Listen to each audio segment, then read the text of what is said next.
As a black father, you can be physically present but emotionally absent. And emotional absence does contribute to the trauma of a family. This is the reason why when we talk about the mental health of black men, we talk about it so fervently in the space of being emotionally present and taking up emotional space.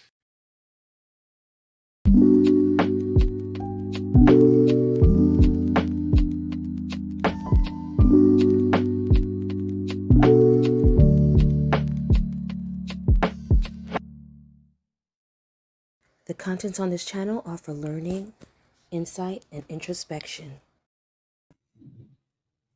Hey YouTube, you have made your way back to Mind Your Mind with Just Justified. So you saw the thumbnail, let's jump right in because I came across this video which was quite upsetting to me. So let's jump in and you guys tell me what you think. See this person right here. This is my son. People, I ain't never heard nobody talk about this, so let me be the first one because I know I can't be alone. This boy is 12 years old. I've been in his life, all his life, except for the times that when his mama kept him away. You know, this boy had the nerve to say he don't like me and don't want to come to my house, and that he missed the times with his family, speaking of his mama family, and not his daddy's side of the family, like we don't exist, right? So he said this is taking up time. He said the 2 days that he spent over here feel like a whole week. And then he's not even looking forward to the 30 days he have to spend over here for summer. He said he don't want to come over here at all. Like, I'm a bad person. Like, I've traumatized him and did anything wrong to this little boy. We have done so much stuff, so much fun things. Spend time together, play basketball together, go amusement parks, go swimming, take riding in toys like this. And he had the nerve to choose his mama. Look at the camera, Gabe. Choose his mama over me like I'm around here treating him wrong. What kid don't want to be around their daddy? Please tell me. And as a daddy, this hurt because I know his mama got something to do with it too. But still, he's old enough to make his own decisions. And he chooses mama over his daddy, his flesh and blood. Somebody that can teach him how to be a man, but he want to be up on a woman all day. Look at the camera, Gabe.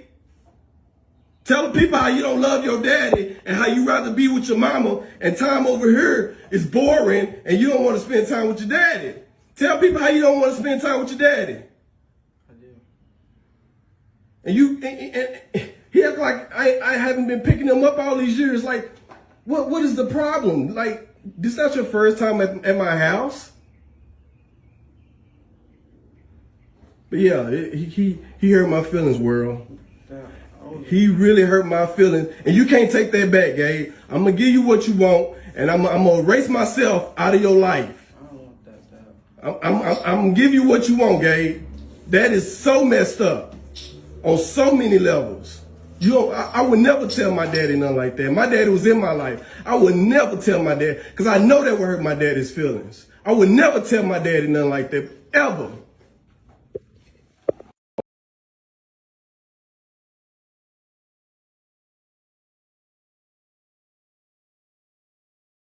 So I get this father was hurt. Trust me, I get it. As he mentioned it in the video, he's hurt, right? But first, let's highlight the fact that he's blasting this on social media. Let's first highlight that part. So now you're blasting this for all of social media to see. What made him think that through his hurt, that putting it on social media and recording it was the next rational move? He alluded that he thought it may have been instigated by the mother, but decides to take all his pain and hurt out on the child. So if he thought that that was the cause, then he needed to address the mother. have that conversation with her, then maybe they can talk to him together or with a family therapist. Because believe it or not, that child in the video, yeah, he looked a little bit tall, he looked a little bit big. He's only 12. He's 12. The child, he was, let's move on. He's only 12.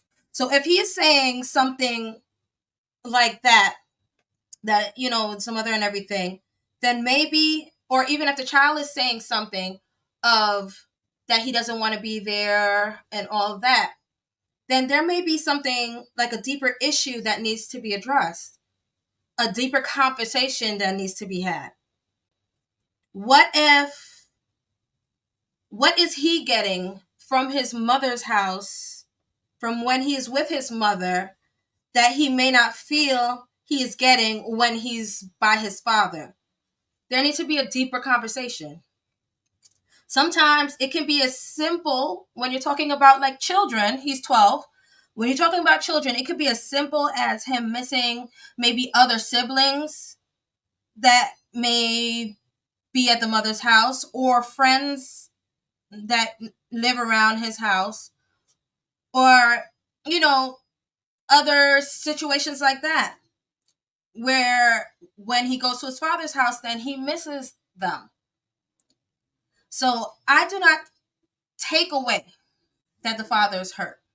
I don't take that away at all. I know it's hurtful to hear that, right?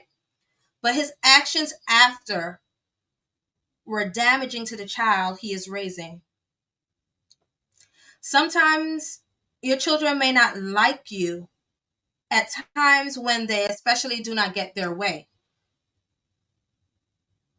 but will see the benefits of the time spent in the long run. So even if he's saying that now, that's still something that needs to be had, in the long run.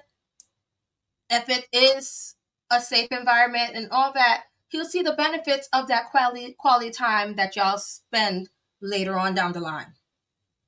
He may not see it now because it may be because he's, more focused on what he's leaving behind in the other location. But, in the long run, a relationship with your dad and spending time with your dad is also important. So, he may not like it, but that's something that he will have to do and get used to if it's a safe environment. The father chose to record and shame. Then he ends it off by threatening abandonment. This was not the way to go. There were many other ways to deal with this situation. He said that he does not like him or want to come to his house. And the father said that he also said, well, that's what he said. The father said he said that he does not like him, that he doesn't want to come to his house. Now, I wonder why. Because if this is what you do when your feelings are hurt, now I'm left to think, what do you do when the cameras are off? I'm just voicing from what I saw because I will definitely want to know more about the part when he said he was always in his life except for when the mother kept him away. Because if that was the case, I do not agree with that either. But why I didn't touch that as much was because that is his word against hers and would need more info pretty much on that. Because I do not agree with bitter baby mamas, but I also think that a father should never settle with being out of their child's life, no matter what. That's my opinion. If you don't agree, I'm sorry. I'm basing my commentary on what was said and shown in this particular video. So let's go over to the comment section. These are some comments that I saw in the comment section. So this person says, I was a single father. His mother was nowhere to be found, but he wanted to be with her. I did everything for him, was there for him. He eventually got what he wanted and hated every bit of it. Okay. So someone responded to him by saying, you clearly wasn't doing everything. What about what do you not get? What about that do you not get? Your kid did not like you. What about that do you not get? Okay, that was kind of harsh to kind of tell that man, but all right, so that was one comment. Let's go to the next. This person says, he's not obligated to like you. You had to foster that relationship. You didn't, and he didn't like you. You are on you on the internet talking to randoms as if we can change him. This one says, we're talking about a 12-year-old compared to an emotional a man. It's very telling when a kid chooses to not be around you. And by the way, he's breaking down in this video. I can see why.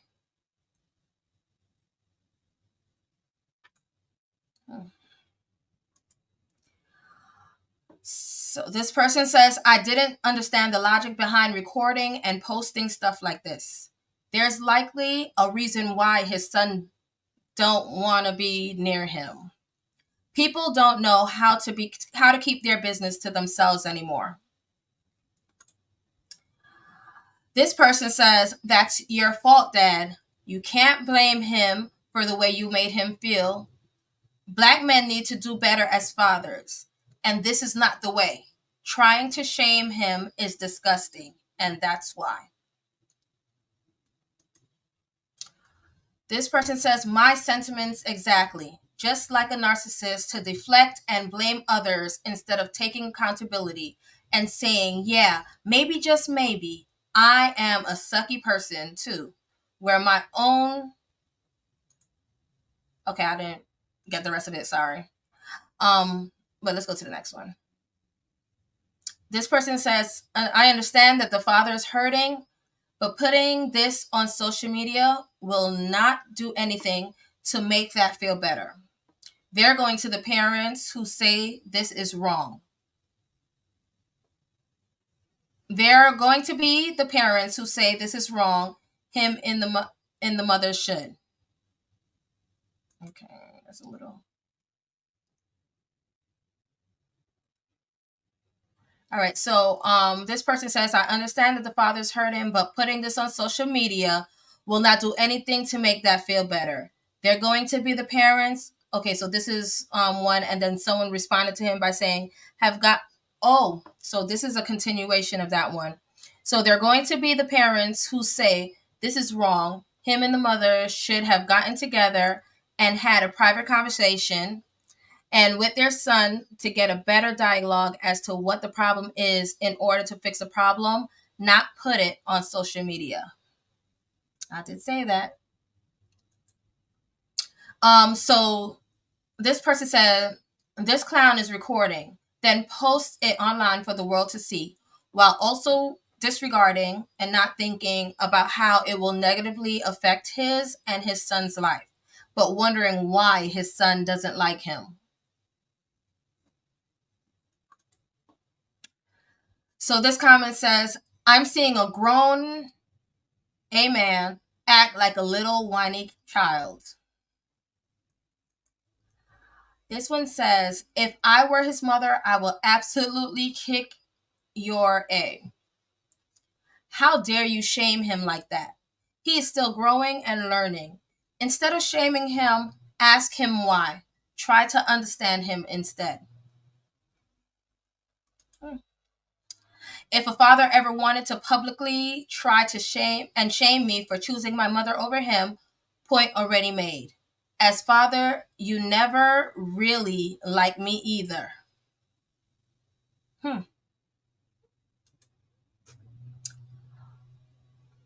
Of course, he wanted to be with her. It's not something to shame your child for. Every kid wants their parent, no matter if their dad was there for everything or the mom.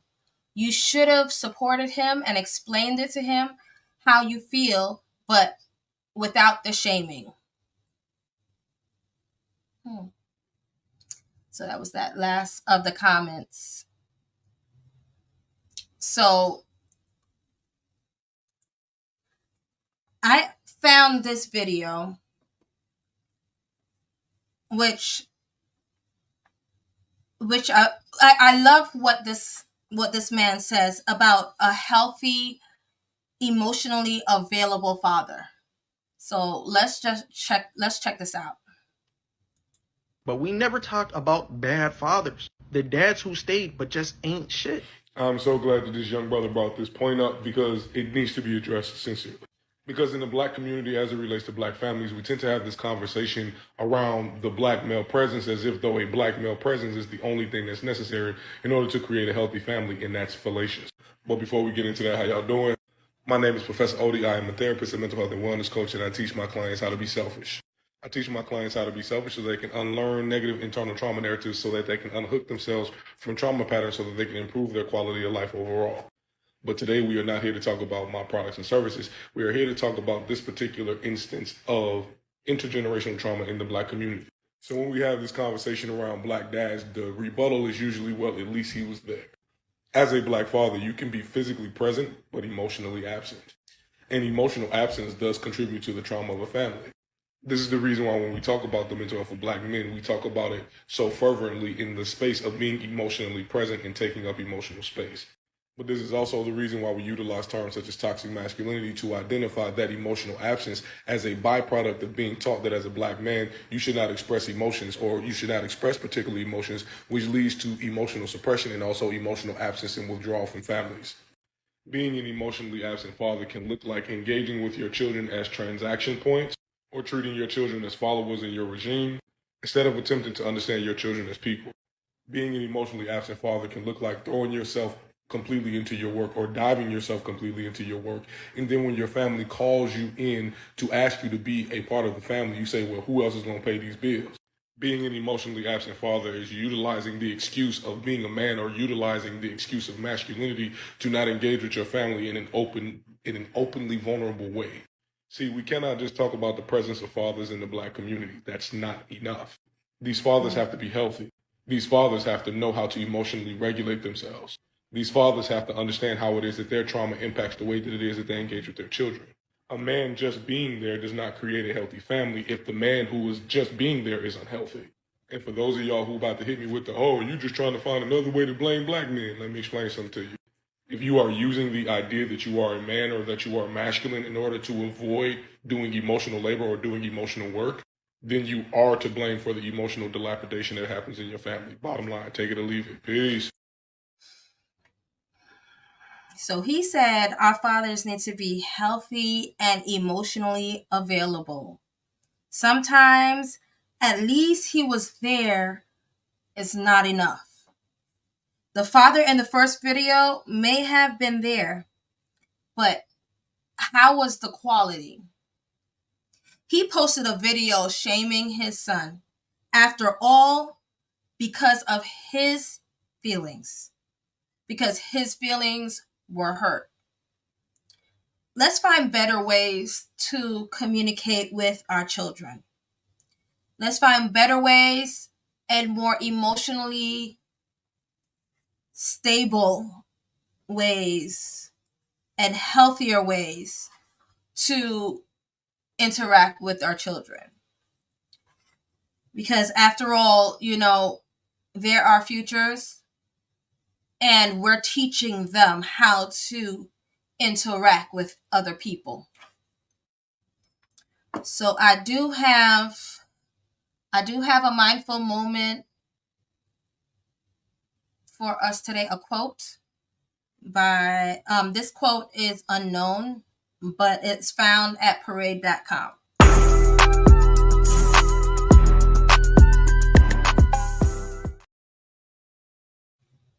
So this quote says, if you want a son to grow up into a man you can be proud you can be proud of, be a man he can be proud of.